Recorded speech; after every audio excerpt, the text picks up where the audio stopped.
നമ്മുടെ നാട്ടിൽ ഒരുപാട് ആളുകൾക്ക് വരണ്ട ചർമ്മത്തിൻ്റെ പ്രശ്നങ്ങളുണ്ട്. അപ്പോൾ അവർക്ക് നമ്മൾ മോയ്സ്ചറൈസേഴ്സ് യൂസ് ചെയ്യണമെന്ന് സജസ്റ്റ് ചെയ്യുമ്പോൾ പലർക്കും പല കൺഫ്യൂഷൻസ് ഉണ്ടാകാറുണ്ട്. ഇപ്പം എണ്ണ യൂസ് ചെയ്താൽ മതിയോ, അതല്ലെങ്കിൽ നല്ല ചീപ്പായിട്ടുള്ള മോയ്സ്ചറൈസേഴ്സ് ലിക്വിഡ് പാരഫിൻ ഗ്ലിസറിനൊക്കെ ഉണ്ടല്ലോ, അത് യൂസ് ചെയ്താൽ മതിയോ, അല്ലെങ്കിൽ വല്ല കോസ്റ്റ്ലി ആയിട്ടുള്ള മോയ്സ്ചറൈസർ യൂസ് ചെയ്യണോ എന്നുള്ളൊരു കൺഫ്യൂഷൻ പല ആളുകൾക്കും ഉണ്ട്. മോയ്സ്ചറൈസേഴ്സിനെ നമ്മൾ ക്ലിനിക്കലി ആയിട്ട് ഒക്ലൂസീവ്, ഹ്യൂമിക്റ്റഡ് അല്ല നോർമൽ മോയ്സ്ചറൈസേഴ്സ് എന്നുള്ള രീതിയിൽ ക്ലാസിഫൈ ചെയ്യാം.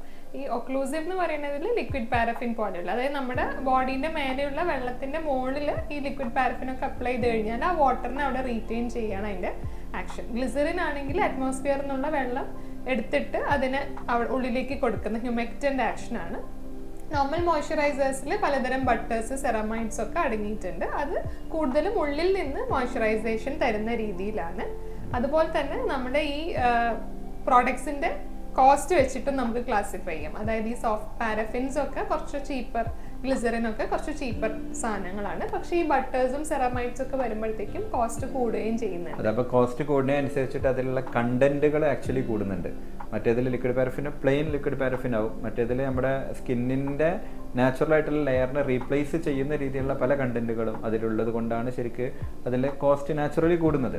അപ്പോൾ അതിൽ ഇപ്പോൾ ഒരു വലിയൊരു ബോഡി ഉള്ള ഒരാൾക്ക് പലപ്പോഴും മൾട്ടിപ്പിൾ പ്രാവശ്യം ഒരു ദിവസം തന്നെ അപ്ലൈ ചെയ്യേണ്ടി വരും. കാരണം നമുക്കറിയാം, ചില ആളുകൾക്ക് അപ്ലൈ ചെയ്തിട്ടുണ്ട് 1-2 hours കൊണ്ട് തന്നെ അത് ഡ്രൈ ആയിപ്പോകും. പ്രത്യേകിച്ച് എ സിയിലേക്ക് ഇരിക്കുന്ന ആളുകളാണെങ്കിൽ വീണ്ടും വീണ്ടും അപ്ലൈ ചെയ്യേണ്ടി വരുന്നുണ്ട്. അപ്പം അങ്ങനെയുള്ള ആളുകൾക്ക് ഒരു മിക്സ് ആയിട്ടുള്ള ഒരു പ്രോട്ടോകോൾ യൂസ് ചെയ്തിട്ടുണ്ടെങ്കിൽ കുറച്ചും കൂടിയും കോസ്റ്റ് എഫക്റ്റീവ് ആക്കാൻ പറ്റുമെന്നാണ് ഞാൻ പലപ്പോഴും സജസ്റ്റ് ചെയ്യാറുള്ളത്.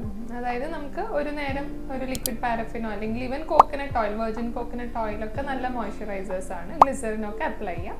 അല്ലാതെ ഒരു നേരം നമ്മൾ പുറത്തൊക്കെ പോവുകയാണെങ്കിൽ നമുക്ക് കൂടുതലും നല്ല മോയ്സ്ചറൈസേഴ്സ് സജസ്റ്റ് ചെയ്യാൻ പറ്റുന്നതാണ്. അതെ, ഇപ്പോൾ കോക്കനട്ട് ഓയിൽ തന്നെ ശരിക്കും അണ്ടർ റേറ്റഡ് ഒരു ഹീറോ ആണ്. നമ്മുടെ നാട്ടിലുള്ള എത്ര ചീപ്ലി അവൈലബിൾ ആയതുകൊണ്ട് നമുക്ക് അതിനോടൊരു വില തോന്നാത്താണ് പല ആളുകൾക്കും.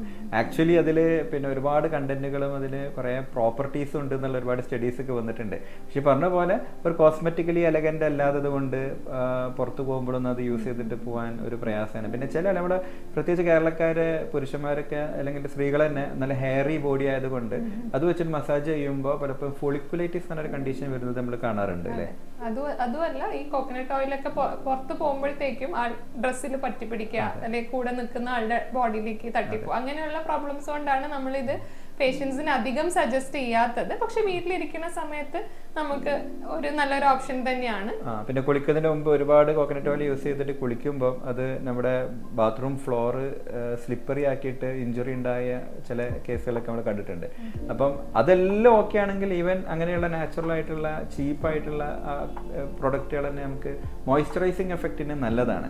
പക്ഷെ അതല്ല, കുറച്ച് അഡ്വാൻസ്ഡ് ആണെങ്കിൽ നമുക്കത് കസ്റ്റമൈസ് ചെയ്തിട്ട് ചെയ്യാൻ പറ്റുന്ന ഒരു കാര്യമാണല്ലേ. ബോഡി ജസ്റ്റ് ഒരു ഡ്രൈ സ്കിൻ മാത്രമാണെങ്കിൽ പാരഫിൻസ് മതിയാവും. പക്ഷെ നമ്മുടെ ഉള്ളിൽ നിന്ന് ഡ്രൈ ആണ്, ഈ അറ്റോപിക് ഡെർമറ്റൈറ്റിസ്, കരപ്പൻ പോലുള്ള കണ്ടീഷൻസ്, അതുപോലെ ജനറ്റിക്കലി ആയിട്ടുള്ള അങ്ങനെയുള്ള കണ്ടീഷൻസിൽ നമുക്ക് ഇന്റൻസീവ് മോയ്സ്ചറൈസിങ് ഫാക്ടേഴ്സ് തന്നെ ഉള്ളത് വേണ്ടി വരും. എക്സ്ട്രാ ഈ ബട്ടേഴ്സും ഒക്കെ ഉള്ളത് തന്നെ വേണ്ടി വരും. ഇതൊക്കെ നമ്മൾ ചൂസ് ചെയ്യേണ്ടത് നമ്മുടെ സ്കിൻ കണ്ടീഷൻ അനുസരിച്ചിട്ട്, ജോബ്, ലൈഫ് സ്റ്റൈല്, അതുപോലെ നമ്മുടെ ബഡ്ജറ്റും കൂടെ ഡിപ്പെൻഡ് ചെയ്തിട്ട്.